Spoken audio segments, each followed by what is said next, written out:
Tu évoques après le contrôle technologique de l'activité des salariés, de nouvelles manières de travailler. Alors quelles sont-elles?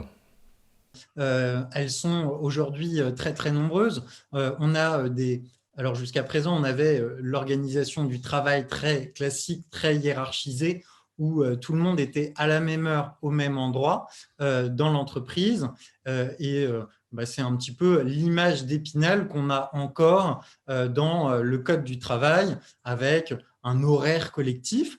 Mais avec les usages numériques, il y a une multitude de nouvelles manières de travailler qui ont émergé.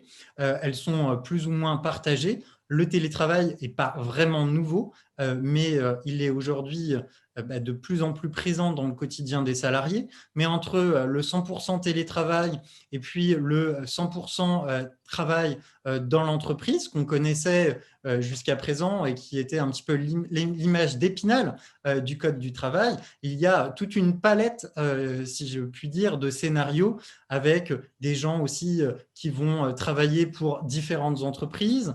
Je pense aussi au portage salarial. Il y a l'intérim qui est connu depuis très longtemps, mais finalement, le numérique réinvente aussi ces formes de travail qu'on avait encadrées et quelque part désencadre, si on peut utiliser cette expression, mais en tout cas bouleverse un petit peu les cadres habituels des relations de travail et on a vraiment une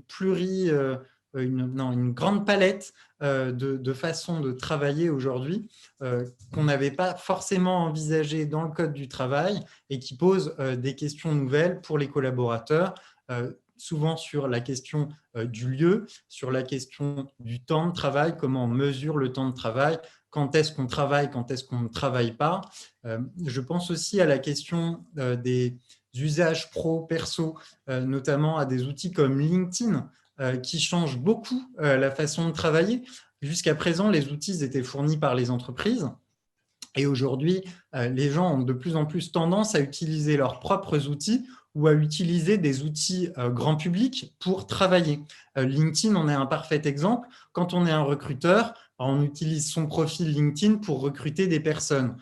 Quand on est une personne qui travaille dans la communication et qu'on travaille beaucoup sur les réseaux sociaux, on utilise aussi son profil Facebook pour gérer la page de son entreprise. Et on peut multiplier les exemples comme ça d'incursion du privé dans le pro et inversement, on peut voir aussi l'effet inverse du pro vers le perso, alors qu'avant les choses étaient plus cloisonnées ou en tout cas plus facilement, la ligne de démarcation était plus facile à tracer et aujourd'hui on voit bien qu'il y a un flou de plus en plus fort qui s'installe entre qu'est-ce qui est de l'ordre de la sphère personnelle et qu'est-ce qui est de la sphère totalement professionnelle.